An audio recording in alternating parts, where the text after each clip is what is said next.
Ah, Lily. C'est Lily. Oh, Bon, ce soir donc à 20h30 à Bonne-Garde, avant qu'on parle du reste de la programmation, moi j'aimerais me faire un peu plaisir, parce que j'ai parlé de beaucoup de choses, sauf de voix.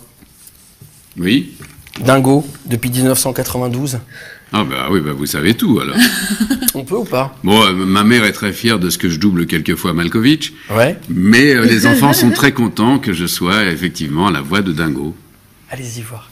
Dingo? Ah bah faites-moi un petit truc.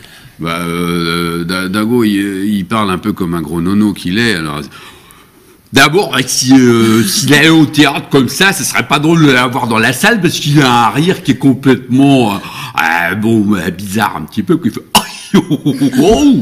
Et alors, si jamais il tombe dans un ravin, il fait. Et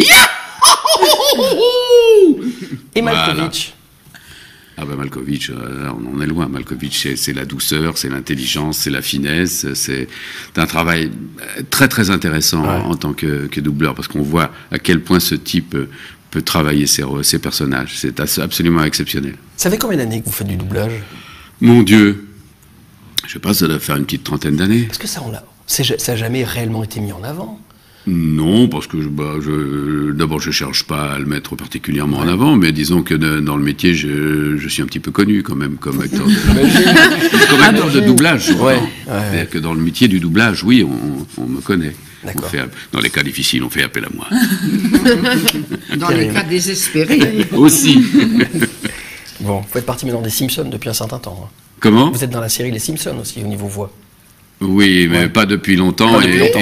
Et pour des raisons qui sont pas très joyeuses. Une raison Voilà. un petit peu triste ou nette. Ouais. C'est que l'un Tout ce des qu'elle peut. comédiens est mort est parti. brutalement.